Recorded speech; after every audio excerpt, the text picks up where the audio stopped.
Hello students, I am Usha Rani, biology lecturer, Vishwamanava Composite PU College, Chitraduga. So biology ಅನ್ನುವಂತಹ introductory concepts ಅಲ್ಲಿ last class ಅಲ್ಲಿ ನಾವು there is an introduction about an biology. So importance of biology ಹೇಳಿದ್ವಿ and even the branches of biology ಅಂತ ಹೇಳಿದ್ವಿ ಹೌದಲ್ವಾ. So ಈಗ ಇದೇ ಬ್ರಿಡ್ಜ್ ಕೋರ್ಸ್ ಎಂದು ನೆಕ್ಸ್ಟ್ ಟಾಪಿಕ್ಸ್ ನಾವು ಇವಾಗ ಕಂಟಿನ್ಯೂ ಮಾಡ್ತಿದ್ದೇವೆ. So that is on topic 1 life process. So ನಿಮಗೆ ಫಸ್ಟ್ ಪಿ ಯುಗೆ ಲಿಂಕ್ ಇರುವಂತಹ ಚಾಪ್ಟರ್ಸ್ಗಳು ನೀವೇನು 10th ಅಲ್ಲಿ ಓದಿದ್ದೀರಾ ಆ ಚಾಪ್ಟರ್ಸ್ ರಿಲೇಟೆಡ್ ಆಗಿ ನಾವು ಇವಾಗ ಡಿಸ್ಕಸ್ ಮಾಡ್ತಾ ಹೋಗ್ತಿದ್ದೇವೆ. ಸೊ ಅದರಲ್ಲಿ ಮೊದಲನೇದು ಲೈಫ್ ಪ್ರೊಸೆಸ್ ಅಂತ ಇದೆ. ಸೊ ವಾಟ್ ಈಸ್ ಲೈಫ್ ಅಂತ ಕರೀತಾರೆ. So those individual which are showing us specific characteristics or features, so that to differentiate they are alive or dead. ಒಂದು ಆರ್ಗ್ಯಾನಿಸಮ್ ನ ತಗೊಂಡ್ರೆ ಸೊ ಅದು ಅಲೈವ್ ಇದೆಯಾ ಅಂದ್ರೆ ಬದುಕಿದೆಯಾ ಅನ್ನೋದನ್ನ ನಾವು ಏನ್ ಡಿಫ್ರೆನ್ಸಿಯೇಷನ್ ಮಾಡ್ತೀವಿ ಅದನ್ನ ನಾವು ಲೈಫ್ ಅಂತ ಕರಿಬಹುದು. So those individuals so which are showing the property of alive condition. So living organisms na tagondre, so it has been broadly classified based upon the number of cells, that is an unicellular and multicellular. So organisms na ನಾವು cells basis ಮೇಲೆ classification ಮಾಡ್ತೀವಿ ಅದನ್ನಪ್ಪ, that is an unicellular organism and multicellular organisms ಅಂತ ಕರೀತೀವಿ. Okay, so life process ಅನ್ನೋ chapter ಅಲ್ಲಿ ನೀವು 10th ಅಲ್ಲಿ ಏನೇನು ಓದಿದ್ದೀರಿ ಸೊ ಅದನ್ನ ನೀವು ನೋಡ್ಕೊಂತ ಬಂದ್ರೆ ಸ್ವಲ್ಪ ರೀಕಾಲ್ ಮಾಡ್ಕೊಂಡ್ರೆ ಅದರಲ್ಲಿ ನಾವು ದ ಡಿಫ್ರೆನ್ಸಿಯೇಷನ್ ಅನಿಮಲ್ ಲೈಫ್ ಅಲ್ಲಿ ಅಂದ್ರೆ ಹ್ಯೂಮನ್ ಬೀಯಿಂಗ್ ಲೈಫ್ ಅಲ್ಲಿ ಮತ್ತೆ ಪ್ಲಾಂಟ್ ಲೈಫ್ ಅಲ್ಲಿ ನಡೆಯುವ ಪ್ರೋಸೆಸ್ಗಳನ್ನ ಓದಿದ್ದೀರಾ. ಸೊ ಇಟ್ ಇನ್ವಾಲ್ವ್ಸ್ ನ್ಯೂಟ್ರಿಷನ್ ಆಗಿರ್ಬೋದು, ರೆಸ್ಪಿರೇಷನ್ಸ್ ಆಗಿರ್ಬೋದು, and even transport mechanism and even excretory mechanism. So ಇಷ್ಟನ್ನ ಈ ಚಾಪ್ಟರ್ ಅಲ್ಲಿ ನೀವು ಓದ್ತಾ ಹೋಗಿದ್ದೀರಾ. ಆದ್ರೆ ನಾವು ಇಲ್ಲಿ ಏನ್ ಮಾಡಿದೀವಿ ಅದನ್ನ ಬಾಟ್ನಿ ಅಂತ ಮತ್ತೆ ಝುವಾಲಜಿ ಅಂತ ಡಿವೈಡ್ ಮಾಡಿದ್ದೀವಿ. ಸೊ ಅದ್ರ ಬೇಸಿಸ್ ಮೇಲೆ ಇವತ್ತು ನಾವು ಡಿಸ್ಕಸ್ ಮಾಡ್ತಿರೋದು ಆ ಬಾಟ್ನಿ ರಿಲೇಟೆಡ್ ಕಾನ್ಸೆಪ್ಟ್ಸ್ ಗಳನ್ನ ನಾವು ಆ ನ್ಯೂ ಲೈಫ್ ಪ್ರೋಸೆಸ್ ಅಲ್ಲಿ ಹೇಳ್ತಾ ಹೋಗ್ತಿದ್ದೀವಿ. So here the living organism it has been broadly classified based upon the cells ಅಂತ ಹೇಳಿದ್ವಿ ಹೌದಾ, that is on unicellular and multicellular ಹೇಳಿದ್ವಿ. And here the living organisms are classified based upon the levels of organisation. So ಇದನ್ನ previous class ಅಲ್ಲಿ introduction concepts ಅಲ್ಲೂ ಕೂಡ life process levels ಹೇಳಿದ್ವಿ. So that is it involves cellular level, tissue level, organ level, organ system level.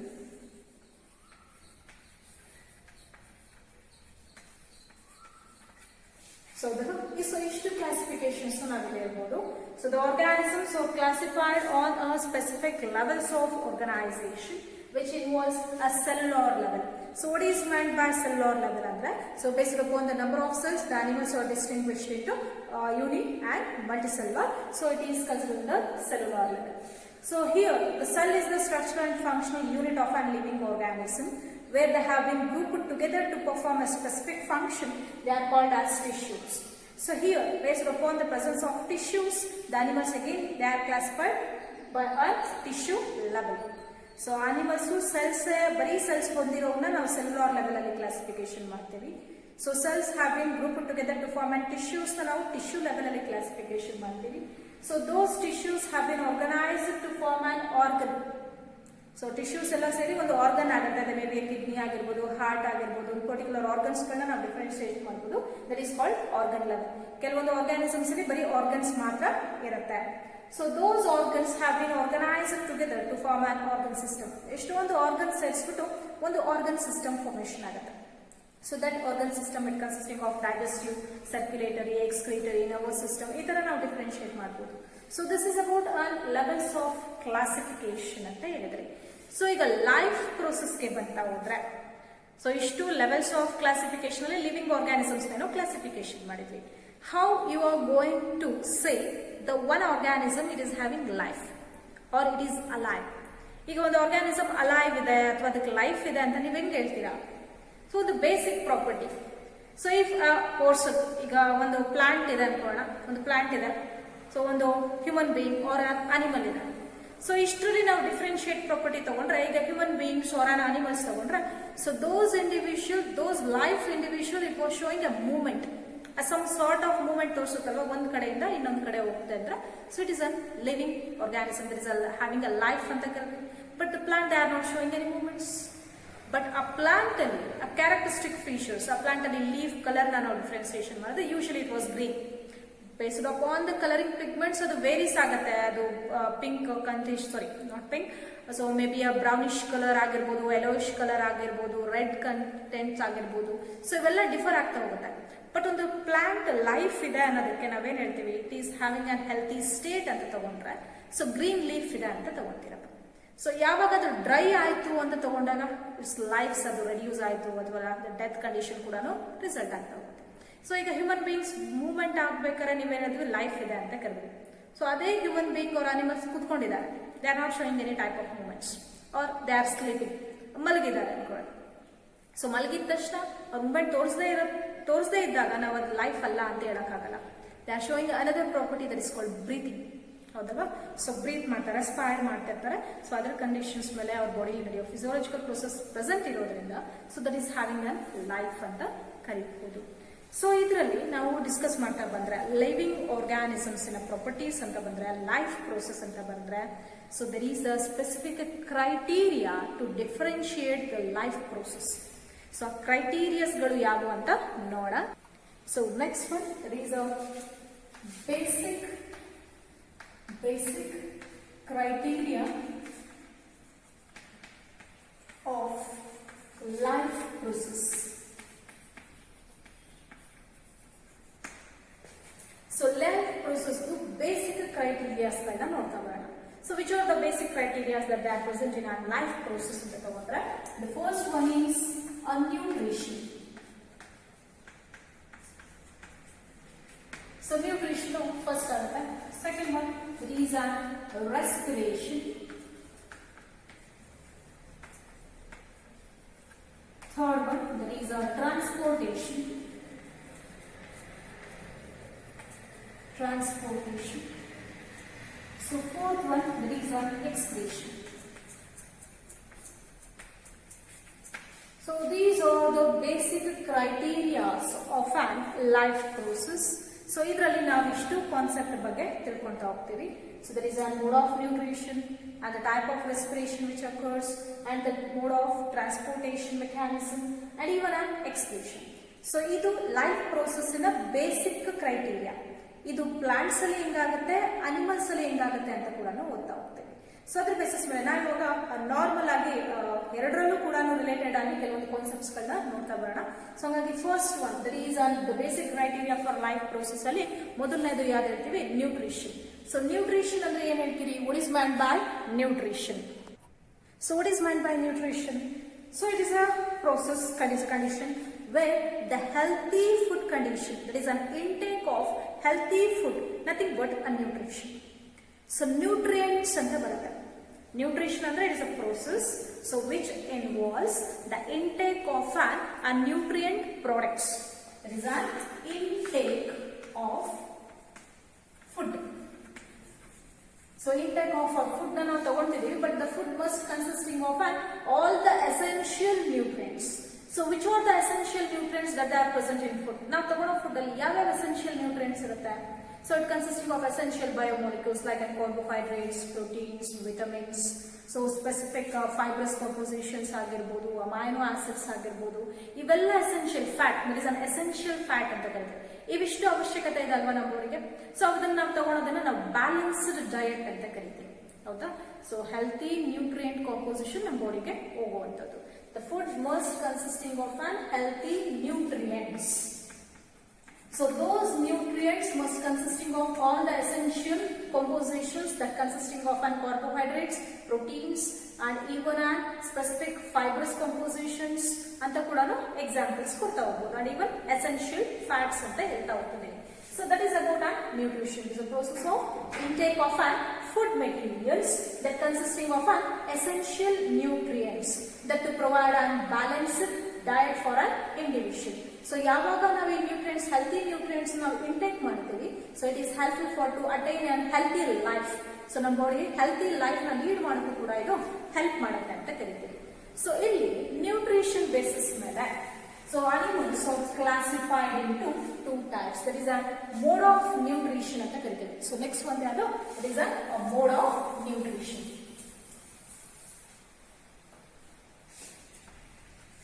Mode of nutrition.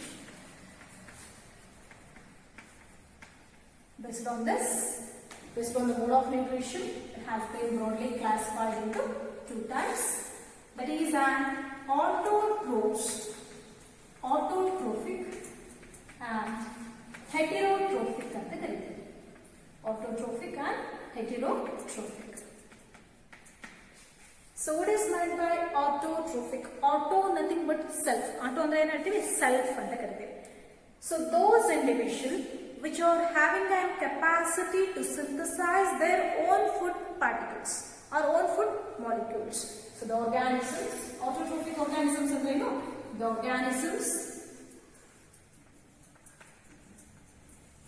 capable of synthesizing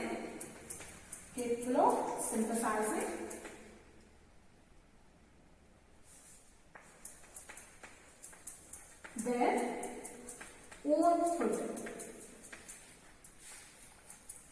So the organisms which are capable of synthesizing their own food, they are called as autotrophs or autotrophic individual.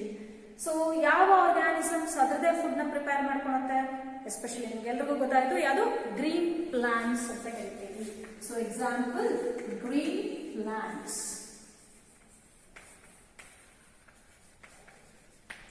ಹೌದಪ್ಪ. So next one, that is an heterotrophic organisms or heterotrophs. The organisms which are depending on other organisms to get food. So food ಗೋಸ್ಕರ ಬೇರೆ organisms ಮೇಲೆ depend ಆಗೋಣ. They cannot capable of to prepare their own food. So the organisms which cannot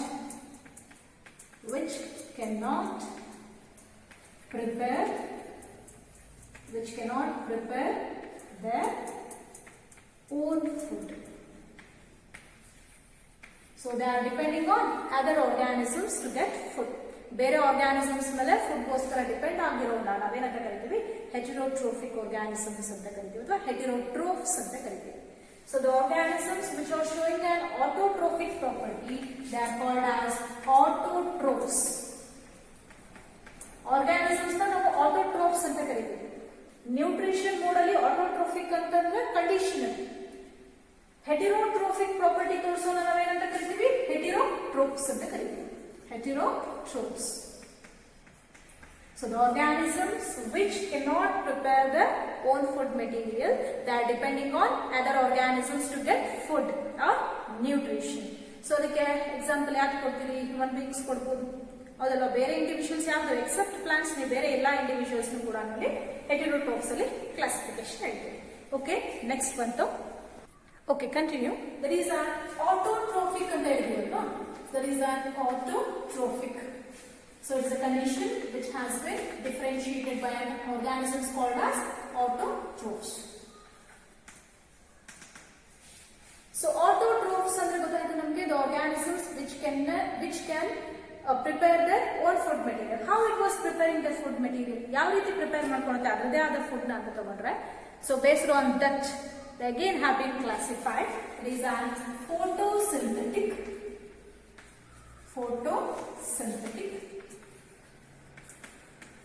and chemosynthetic. So photosynthetic anta barkadivi and chemosynthetic. So photo nothing but a light, a pocket of energy, light ಇಂದ emit ಆಗೋದನ್ನ ನಾವು photo ಅಂತ ಕರಿತೀವಿ. So ನಿಮ್ಗೆ ಗೊತ್ತಾಯ್ತು photosynthesis ಅನ್ನುವಂಥ process. Photosynthetic ಅಂದ ತಕ್ಷಣ ಇಮ್ಯಾಜಿನೇಷನ್ ಬಂದ್ಬಿಡುತ್ತೆ ನಿಮಗೆ. ಸೊ ಫೋಟೋಸಿಂಥೆಟಿಕ್ ಆಟೋಟ್ರೋಫ್ಸ್ ಅಂತಾನೆ ಕರಿತೀವಿ. So it is photosynthetic autotrophs. So the organisms which can prepare their own food material in the presence of sunlight, that is called as photosynthetic organisms. The organisms The organisms prepare their food in the presence of sunlight. So they are classified under photosynthetic organisms, plants ಅಂತಾನೆ ಕರೀತಿದ್ದೀವಿ. So light presence ಅಲ್ಲಿ food prepare ಮಾಡುವಂಥವು ಅಂತ ಹೇಳಿದ್ವಿ. So ಇನ್ನೊಂದು chemosynthetic. So this is also an plants that preparing their own food material. So sunlight ಇಲ್ಲಿ ಬಿಟ್ಟು sunlight ಇರುತ್ತೆ photosynthesis mechanism ಅಲ್ಲಿ, chemosynthetically in the presence of chemical composition. ಕೆಲವೊಂದು lower individuals so based upon a presence of nutrients or a chemical composition that are present in a particular area. ಈಗ water ಮೀಡಿಯಾದಲ್ಲಿ ಕೆಲವೊಂದು chemical composition ಇದೆ ಅಂದ್ರೆ ಅವನ್ನ utilise ಮಾಡಿಕೊಂಡು ಬೆಳೆಯುವಂತಹ organisms ನಾವೇನಂತ ಕರಿತೀವಿ, chemosynthetic ಅಂತ ಕರಿತೀವಿ.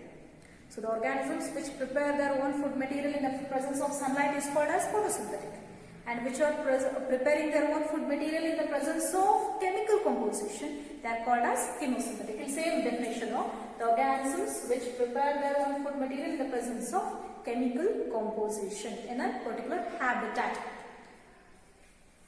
So same, in the presence of sunlight, chemical composition in habitat. In their habitat, ಅಂದ್ರೆ ಇರುವಂತಹ ಜಾಗ. ಹ್ಯಾಬಿಟೇಟ್ ಅಂದ್ರೆ ಆ ಪರ್ಟಿಕ್ಯುಲರ್ ಏರಿಯಾನ ನಾವೇನಂತ ಕರಿತೀವಿ, ಹ್ಯಾಬಿಟೇಟ್. ಸೊ ಆ ಹ್ಯಾಬಿಟೇಟ್ ಅಲ್ಲಿ ಇರೋ ಕೆಮಿಕಲ್ ಕಾಂಪೋಸಿಷನ್ ನ ಯೂಸ್ ಮಾಡ್ಕೊಂಡು ಅದೇನ್ ಮಾಡುತ್ತೆ, ಫುಡ್ ನ ಪ್ರಿಪೇರ್ ಮಾಡ್ತಾ ಹೋಗುತ್ತೆ. ಸೊ ಇದನ್ನ ನಾವು ಆಟೋಟ್ರೋಫ್ಸ್ ಅಂತ ಕರಿತೀವಿ. So the organisms which prepare their own food material in the presence of sunlight, they are called photoautotrophs. In the presence of chemical compositions, they are called as chemoautotrophs ಅಂತ ಕರಿತೀವಿ. photoautotrophs, chemoautotrophs ಅಂತ classification ಆಯ್ತು. So ಈಗ autotrophs ಆಯ್ತು. Next ಬಂತೆ ಅದು heterotrophs. So next ಬಂತೆ ಅದು heterotrophic. Second one heterotrophic. So first one autotrophic nutrition ಅಂತ ಬರೆದು, ಎರಡನೇದೇನು ಹೆಟಿರೋಟ್ರೋಫಿಕ್ ನ್ಯೂಟ್ರಿಷನ್ ಅಂತ ಬರೀತೀವಿ. So heterotrophic nutrition, hetero means different. So the organisms that they cannot prepare their own food material, avagale bartidivalla. So for to get food, they depend on other organism. So ille helbodu food enakke beku, why the organisms they need food to get energy, that to do work, energy beku, work ಮಾಡೋದಕ್ಕೋಸ್ಕರ sufficient healthy life lead ಮಾಡಬೇಕು ಅಂದ್ರೆ ಎಲ್ಲ ಆರ್ಗಾನಿಸಮ್ಸ್ಗೂ food ಬೇಕು, ಹೌದಾ? So ಹಂಗಾಗಿ those individuals which cannot prepare their own food material, they are considered heterotrophs ಅಂತ ಕರೀತಿದ್ದೀವಿ. So here heterotrophic organisms ನ ಮತ್ತೆ ಕ್ಲಾಸಿಫಿಕೇಶನ್ ಮಾಡ್ತೀವಿ. ಸೊ ಅದರಲ್ಲಿ first organism that is called as saprophytes ಅಂತ ಕರೀತೀವಿ. ಸೊ ಇದರಲ್ಲಿ 3 ಟೈಪ್ಸ್ ಬರುತ್ತೆ. ಸ್ಯಾಪ್ರೋಫೈಟ್ಸ್ ಅಂತ ಒಂದು ಕರಿತೀವಿ, ಪ್ಯಾರಾಸೈಟ್ಸ್ ಅಂತ ಕರಿತೀವಿ, ಅಂಡ್ ಇವನ್ ಹೋಲೋಜಾಯಿಕ್ ಅಂತ ಕರಿತೀವಿ. ಅದರಲ್ಲಿ ಫಸ್ಟ್ ಒನ್ ಬರುತ್ತೆ ಯಾವುದು, saprophytes. So what are saprophytes? So these are the organisms which are depending on dead and decaying organic matter to get food and nutrition.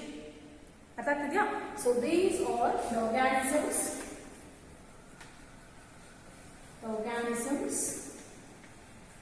depends on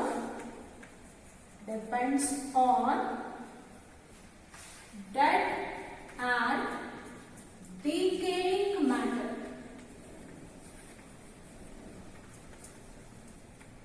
The organisms which are depending on dead and decaying matter, they are called as saprophytes. So usually bacteria and fungi na navu idಕ್ಕೆ example ಕೊಡಬಹುದು.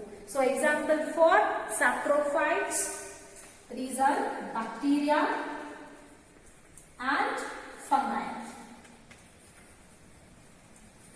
So this is about a saprophytes ಅಂತ ಕರೀತೀವಿ. So ಇದು ಆದ್ಮೇಲೆ next ಒಂದು ಯಾವ್ದು ಹೇಳಿದ್ವಿ, parasite. The second type of heterotrophic condition called as parasite. So next one is parasites. So parasites andre, so these are the organisms that they are depending on other organisms to get food and even shelter. ಈಗ saprophytes dead and decaying organic matter ಮೇಲೆ ಬೆಳ್ಕೊಳತ್ತೆ, ಅಲ್ಲಿರೋ food composition consumption ಮಾಡುತ್ತೆ. Heterotrophic ಅಂದ್ರೆ they are depending on other organisms to get food and nutrition. But ಈ organism ಏನಾಗುತ್ತೆ, it was completely depending on other organisms to get food and even for shelter. So those organism, ಈ organisms ನಾವೇನಂತ ಕರಿತೀವಿ, parasites. So ಯಾವ organism ಮೇಲೆ ಇದು depend ಆಗುತ್ತೆ, ಆ ಆರ್ಗ್ಯಾನಿಸಮ್ ನ ಹೋಸ್ಟ್ ಅಂತ ಕರಿತೀವಿ. Host is an organisms where the parasites are living. Host ಅನ್ನೋದು ಒಂದು ಆರ್ಗ್ಯಾನಿಸಮ್, ಅಂದ್ರೆ ಲಾರ್ಜರ್ ಆರ್ಗ್ಯಾನಿಸಮ್. ಆ ಲಾರ್ಜರ್ ಆರ್ಗ್ಯಾನಿಸಮ್ ಒಳಗಡೆ ಏನ್ ಸರ್ವೈವ್ ಆಗುತ್ತೆ, parasites. So parasites are the organisms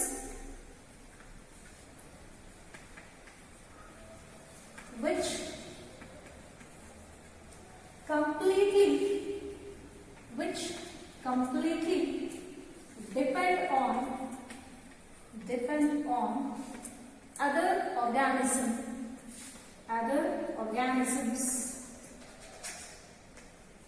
to get food and shelter. Food ಬೇಕು ಮತ್ತೆ ಶೆಲ್ಟರ್ ಬೇಕು. ಸೊ ಈ ತರ ಎರಡು ಮೇಲೂ ಡಿಪೆಂಡ್ ಆಗುವಂತಹ ಆರ್ಗ್ಯಾನಿಸಮ್ಸ್ ನಾವೇನಂತ ಕರಿತೀವಿ, so they are called as parasites ಅಂತ ಕರಿತೀವಿ. So these parasites they are depending on an individual which are called as host. Parasites ಕೂಡ ಡಿಫರ್ ಆಗುತ್ತೆ, ಒಂದಕ್ಕಿಂತ ಇನ್ನೊಂದಕ್ಕೆ ಬೇರೆ ಬೇರೆ ಡಿಫರ್ ಆಗ್ತಾ ಹೋಗುತ್ತೆ. ಸೊ ಅದ್ರ ಬೇಸಿಸ್ ಮೇಲೆ ಪ್ಯಾರಾಸೈಟ್ಸ್ ಅಲ್ಲಿ ಎರಡು ಟೈಪ್ಸ್ ಇದೆ, ectoparasites and endoparasites ಅಂತ ಕರೀತೀವಿ. maybe name ಅಲ್ಲಿ ನಿಮಗೆ ಗೊತ್ತಾಗ್ತಿದ್ದು, ecto means outside, endo means inside. The parasites that they are depending on other organism over the body ಮೇಲ್ಗಡೆ ಡಿಪೆಂಡ್ ಆಗಿರೋದು. ಫಾರ್ ಎಕ್ಸಾಂಪಲ್ ಒಂದು ಫಂಗಸ್ ಗೊತ್ತಾಗ್ತಿದ್ಯಾ. ಸೊ ದ ಫಂಗಸ್ ಕಾಮನ್ ಆಗಿ ನೀವು ರಿಂಗ್ ವರ್ಮ್ ಅಂತ ಹೆಸರು ಕೇಳಿರ್ತೀರಾ, ಉಳ್ಕಡ್ಡಿ ಅಂತ ಕರಿತೀವಲ್ವಾ. So ringworm it has been caused by a fungus called trichophyton ಅಂತ ಕರಿತೀವಿ. ಸೊ ರಿಂಗ್ ವರ್ಮ್ ಕಾಸ್ ಮಾಡೋದು ಫಂಗಸ್ ಯಾವುದು, ಟ್ರೈಕೋಫೈಟಾನ್. ಸೊ ಆ ಟ್ರೈಕೋಫೈಟಾನ್ ಯಾವ್ದ್ರ ಮೇಲೆ ಡಿಪೆಂಡ್ ಆಗಿರುತ್ತೆ, ಸ್ಕಿನ್ ಮೇಲ್ಗಡೆ ಅಂದ್ರೆ ಬಾಡಿ ಹೊರಗಡೆ ಡಿಪೆಂಡ್ ಆಗಿರುತ್ತೆ. So to get a shelter and even to get a nourishment. So they are called as ectoparasite. ectoparasite ಇನ್ನೊಂದು ಎಕ್ಸಾಂಪಲ್ ಕೊಡ್ಬೋದು, lice and even bugs. Bugs ಮತ್ತೆ ಲೈಸ್ಗಳು ನಮ್ಮ ಬಾಡಿ ಮೇಲೇನೆ ಡಿಪೆಂಡ್ ಆಗಿರುತ್ತೆ ಹೌದಾ. ಸೊ ಲೈಸ್ ಅಂದ್ರೆ ಗೊತ್ತಿದೆ ಹೇನು, ಬಗ್ಸ್ ಕೂಡ ಇದೆ, ತಿಗಣೆ ಅಂತ ಕರಿತೀವಲ್ವಾ. ಸೊ ಬೆಡ್ ಬಗ್ಸ್ ಅಂತ ಕರೀತಾರೆ, ಅವು ಕೂಡ ಬಾಡಿ ಮೇಲೆ ಇರುತ್ತೆ, ಅಲ್ಲಿ ಬೇಕಾಗಿರೋ ನ್ಯೂಟ್ರಿಷನ್ ಕೂಡ ಅನ್ನೋದು ಸಕ್ ಮಾಡ್ಕೊಳಕ್ಕೆ ಶುರು ಮಾಡ್ಬಿಡುತ್ತೆ. So they are called as ectoparasites ಅಂತ ಕರಿಬಹುದು. So the parasites which are depending on outside the body. So endoparasites ಅಂದ್ರೆ that usually present inside the body ಒಳಗಡೆ ಇರುವಂತಹ ಆರ್ಗ್ಯಾನಿಸಮ್ ನ ಎಂಡೋಪ್ಯಾರಾಸೈಟ್ಸ್ ಅಂತ ಕರೀಬಹುದು. ಸೊ ಎಕ್ಸಾಂಪಲ್, ರೌಂಡ್ ವಾರ್ಮ್ ಕೇಳಿರ್ತೀರಾ, ಜಂತ್ ಹುಳ ಅಂತ ಹೇಳ್ತೀವಲ್ವಾ. So that is called as ascaris ಅಂತ ಕರೀತೀವಿ, ascaris. So those individual when they get enters ನಮ್ಮ ಬಾಡಿ ಒಳಗಡೆ ಎಂಟ್ರಿ ಆದ್ಮೇಲೆ ಅಲ್ಲಿ ಶೆಲ್ಟರು ಸಿಕ್ತು, ಅಲ್ಲಿ ಮತ್ತೆ ನಮಗೆ ಸಿಗೋ ನಾವು ತಗೊಳ್ಳೋ ನ್ಯೂಟ್ರಿಷನ್ ಅಷ್ಟು ಅದೇ ಕನ್ಸ್ಯೂಮ್ ಮಾಡ್ಕೊಂಡ್ಬಿಡತ್ತೆ. ಸೊ ಇಲ್ಲಿ ectoparasite endoparasites ಗಳು ಕೆಲವೊಂದು ಕಂಡೀಷನ್ ಅಲ್ಲಿ it was not too dangerous. By taking some medication it can be remove from the body. So ಅಂದ್ರೆ ಕೆಲವೊಂದ್ಸತಿ ಏನ್ ಮಾಡ್ಬೋದು, ಕೆಲವೊಂದು ಮೆಡಿಕೇಶನ್ಸ್ ಗಳನ್ನ ತಗೊಂಡ್ರೆ, ಮೆಡಿಸಿನ್ಸ್ ಗಳನ್ನ ತಗೊಂಡ್ರೆ ಬಾಡಿಯಿಂದ ಅದನ್ನ ಏನ್ ಮಾಡ್ಬೋದು, ರಿಮೂವ್ ಮಾಡ್ಬೋದು. But some time it may varies, ಅಂದ್ರೆ it's complex nature, lifestyle basis ಮೇಲೆ, life cycle of parasites it also varies.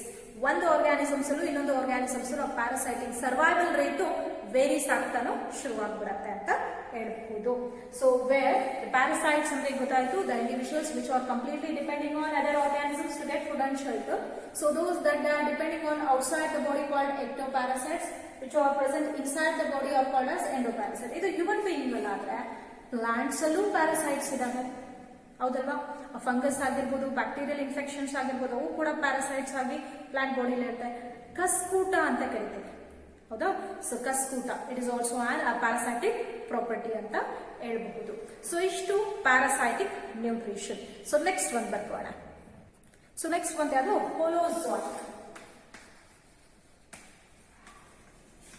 ಹೋಲೋಜಾಯಿಕ್ type of nutrition. So ಏನಿದು ಹೋಲೋಜಾಯಿಕ್ ಅಂದ್ರೆ, so the organisms which intake the food through and digestive tract. So digestive tract was usually hello ಹೌದಲ್ವಾ. So mouth ಇಂದ ಹಿಡಿದು ಏನಲ್ಲ ಪರ್ಚರ್ ತನಕ ಈ digestive tract ಇರುತ್ತೆ, hello ಇರುತ್ತೆ.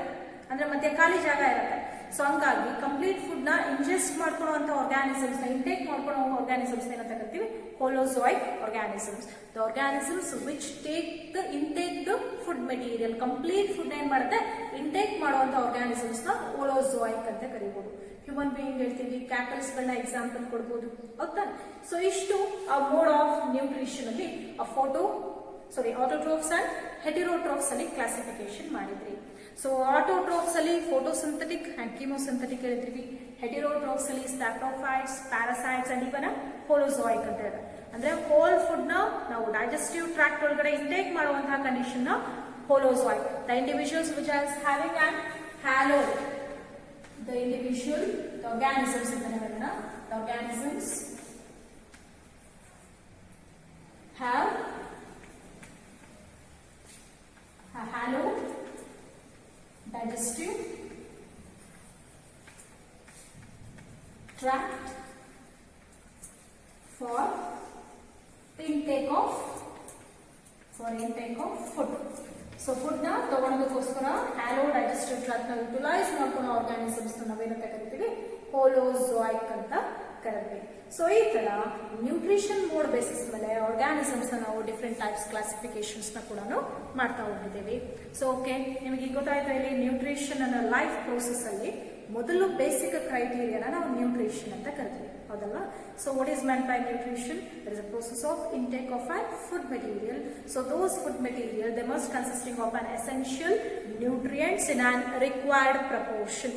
ಸೊ ಎಸೆನ್ಷಿಯಲ್ ನ್ಯೂಟ್ರಿಯೆಂಟ್ಸ್ ಅಂತ ತಗೊಂಡ್ರೆ that consisting of carbohydrates, proteins, vitamins and even enzymes, fibrous composition, so essential fats ಅಂತ ಕರೆದ್ವಿ. ಸೊ ಇವೆಲ್ಲ ಹೆಲ್ತಿ ಕಂಪೋಸಿಟ್ ನ್ಯೂಟ್ರಿಯೆಂಟ್ಸ್ ನಮ್ಮ ಬಾಡಿಗೆ ಸಫಿಶಿಯಂಟ್ ತಗೊಂಡಾಗ ಏನಾಯ್ತು, ಹೆಲ್ತಿ ಲೈಫ್ ನ ಕೂಡ ಲೀಡ್ ಮಾಡಬಹುದು ಅಂತ ಕರಿತೀವಿ. ಸೊ ನ್ಯೂಟ್ರಿಯೆಂಟ್ಸ್ ಯಾವ್ಯಾವ ಅಂತ ಗೊತ್ತಾಯ್ತು, ನ್ಯೂಟ್ರಿಷನ್ ಅಂದ್ರೆ ಏನು ಗೊತ್ತಾಯ್ತು. So the mode of nutrition it has been classified into two types ಹೇಳಿದಿರಾ, ಯಾವುದು? Autotrophs and heterotrophic. Autotrophic nutrition, heterotrophic nutrition. Autotrophic nutrition ಅಂದ್ರೆ it has been commonly occurs in plants. So where the organisms they are capable of preparing their own food material. If they prepare the food material in the presence of sunlight, they are called as photoautotrophs. If they are preparing the food material in the presence of chemical composition, they are called as chemoautotrophs. So that next ಹೇಳ್ತೀವಿ heterotrophs, that they are depending on other organisms to get food and nutrition. So ಅದರಲ್ಲಿ ಮತ್ತೆ classification ತಗೊಳ್ತಾ ಹೋಗ್ತೀವಿ, ಯಾವುದು? Saprophytes. The organisms which are depending on dead and decaying organic matters are called as saprophytes ಅಂತ ಕರಿತೀವಿ. So ಅದರೊಳಗಡೆ saprophytes ಅಲ್ಲಿ bacteria, fungi ಕೂಡ ನಾವು ಹೇಳ್ತಾ ಹೋಗ್ಬೋದು. ಸೊ ನೆಕ್ಸ್ಟ್ ಬಂತ ಯಾವ್ದು? Parasites. The organisms which are depend on other individuals to get food and even a shelter. So ಅದರಲ್ಲಿ ನಾವು ಎರಡು ತರ classification, ectoparasites and endoparasites, that they are depending on outside the body are called as ectoparasites. Body ಒಳಗಡೆ depend ಆಗಿರುವಂತಹ inside ಇರುವಂತಹ organisms ನಾವೇನಂತ ಕರಿತೀವಿ? ಎಂಡೋಪ್ಯಾರಾಸೈಟ್ಸ್ ಅಂತ ಕರಿತೀವಿ. ಅದ್ರ ಜೊತೆಗೆ ನೆಕ್ಸ್ಟ್ ಹೋಲೋಜಾಯಿಕ್ ಆರ್ಗ್ಯಾನಿಸಮ್ಸ್, ಅಥವಾ ಹೋಲೋಜಾಯಿಕ್ ಟೈಪ್ ಆಫ್ ನ್ಯೂಟ್ರಿಷನ್ ಅಂತ ತಗೊಂಡ್ರೆ the organisms which intake the food material through on hello digestive tract ಅಂತ ಕೂಡ ಕರೀಬಹುದು. ಅದಕ್ಕೆ ಎಕ್ಸಾಂಪಲ್ಸ್ ಕೂಡ ಕೊಟ್ಟಿದ್ದೀವಿ. ಸೊ ಇಷ್ಟು ಟೈಪ್ಸ್ ಆಫ್ ನ್ಯೂಟ್ರಿಷನ್ ಅಂತ ಆಯ್ತು. ಈಗ ಪ್ಲಾಂಟ್ ಅಲ್ಲಿ ನ್ಯೂಟ್ರಿಷನಲ್ ಪ್ರಾಪರ್ಟಿ ಯಾವ ತರ ನಾವು ಡಿಫ್ರೆನ್ಶಿಯೇಟ್ ಮಾಡ್ತೀವಿ, ಮತ್ತೆ ಅನಿಮಲ್ಸ್ ಅಲ್ಲಿ ಯಾವ ತರ, ಅಂದ್ರೆ ಹ್ಯೂಮನ್ ಬೀಯಿಂಗ್ಸ್ ಅಲ್ಲಿ ಯಾವ ತರ ಮಾಡ್ತೀವಿ. So plant how it get the nutrition, plant ಅಲ್ಲಿ ಯಾವ್ಯಾವ ನ್ಯೂಟ್ರಿಷನ್ ಇರುತ್ತೆ, ಪ್ಲಾಂಟಿಗೆ ನ್ಯೂಟ್ರಿಷನ್ ಬರುತ್ತೆ. ಸೊ ಎಲ್ಲರೂ ಈಸಿಯಾಗಿ ನಾವು ಹೇಳ್ತೀವಿ plant how it get prepare a food material, that is by photosynthesis. So what is meant by photosynthesis? So in the presence of sunlight, the plant is capable of preparing their own food material. That is called photosynthetic anta kuda kalidide. Ottane photoautotrophs. So for to prepare a food, plant needs a light, but along with this, it needs a water, the nutrients that are present in soil, and even it needs a gaseous molecule called as carbon dioxide. So ಇಷ್ಟು essential nutrients ನ composition ನ utilise ಮಾಡಿಕೊಂಡು plant it was preparing the food material, that is in the form of glucose. So ಇದ್ರ ಜೊತೆಗೆ plant ಅಲ್ಲಿ ಯಾವ ಜಾಗದಲ್ಲಿ specific nutritional property ನಡೆಯುತ್ತೆ, ದಟ್ ಈಸ್ ಅ ಫೋಟೋಸಿಂಥಸಿಸ್ ನಡೆಯುತ್ತೆ. So where the green colour pigment has been present. So plant ಅಲ್ಲಿರೋ green pigmentation ಯಾವುದು? Answer ಬರುತ್ತೆ ಹೌದಾ. That is a chlorophyll pigments ಅಂತ ಕರಿತೀವಿ. ಸೊ ಕ್ಲೋರೋಫಿಲ್ ಪಿಗ್ಮೆಂಟ್ ಬಿಟ್ಟು ಬೇರೆ ಪಿಗ್ಮೆಂಟ್ಸ್ ಕೂಡ ಪ್ಲಾಂಟ್ಸ್ ಅಲ್ಲಿ ಪ್ರೆಸೆನ್ಸ್ ಇದೆ ಅಂತ ನಾವು ಹೇಳ್ಬಹುದು. ಸೊ ಇದಿಷ್ಟು ಹೇಳಿದೀವಿ. ಮತ್ತೆ ಅದೇ ಹ್ಯೂಮನ್ ಬೀಯಿಂಗ್ಸ್ ಅಲ್ಲಿ ನಾವು ನ್ಯೂಟ್ರಿಷನ್ ಕಂಪೋಸಿಷನ್ಸ್ ನ ತಗೊಳೋದು ಯಾವ ರೀತಿ, by the process of digestion ಅಂತ ಕರಿತೀರಾ. ಸೊ ಡೈಜೆಷನ್ ಅಂದ್ರೆ ಏನು, it is a process. Digestion ನಾವು ಫುಡ್ ಇಂಟೇಕ್ ಮಾಡ್ಕೊಂಡು ನಾವು ಪ್ರಿಪೇರ್ ಮಾಡಿಲ್ಲ, we are depending on plants or animals to get food. Directly or in plants ಮೇಲೆ ನಾವು ಡೈರೆಕ್ಟ್ ಆಗಿ ಅಥವಾ ಇಂಡೈರೆಕ್ಟ್ ಆಗಿ ಡಿಪೆಂಡ್ ಆಗಿರೋ ನಾವು ಹೆಟೆರೋಟ್ರೋಫ್ಸ್ ಅಂತ ಕರಿತೀವಿ. So the organisms which cannot prepare their own food material but they are depending on plants to get food and energy directly or indirectly. ಅದನ್ನೇ ಡೈರೆಕ್ಟ್ ಕನ್ಸ್ಯೂಮ್ ಮಾಡಬಹುದು ಅಥವಾ ಪ್ಲಾಂಟ್ಸ್ ನ ಕನ್ಸ್ಯೂಮ್ ಮಾಡೋ ಅನಿಮಲ್ಸ್ ನ ಕೂಡ ಕನ್ಸ್ಯೂಮ್ ಮಾಡಬಹುದು. ಸೊ ಇದ್ರ basis ಮೇಲೆ ನಾವು ಇಲ್ಲೇನಾಯ್ತು, ಕ್ಲಾಸಿಫಿಕೇಶನ್ ಆಗ್ತಾ ಹೋಗುತ್ತೆ. ಸೊ ಅದರಲ್ಲಿ ಈಗ ನಾವು ಕ್ಲಾಸಿಫಿಕೇಶನ್ ಹೆಟೆರೋಟ್ರೋಫ್ಸ್ ಸ್ಯಾಪ್ರೋಫೈಟ್ಸ್ ಹೇಳಿದ್ರಿ, ಮತ್ತೆ ಅದು ನೆಕ್ಸ್ಟ್ ಬಂತು ದಟ್ ಈಸ್ ಪ್ಯಾರಾಸೈಟ್ಸ್ ಅಂತ ಕರೆದ್ವಿ.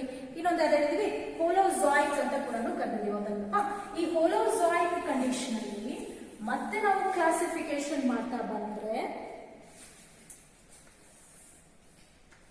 That is herbivores, carnivores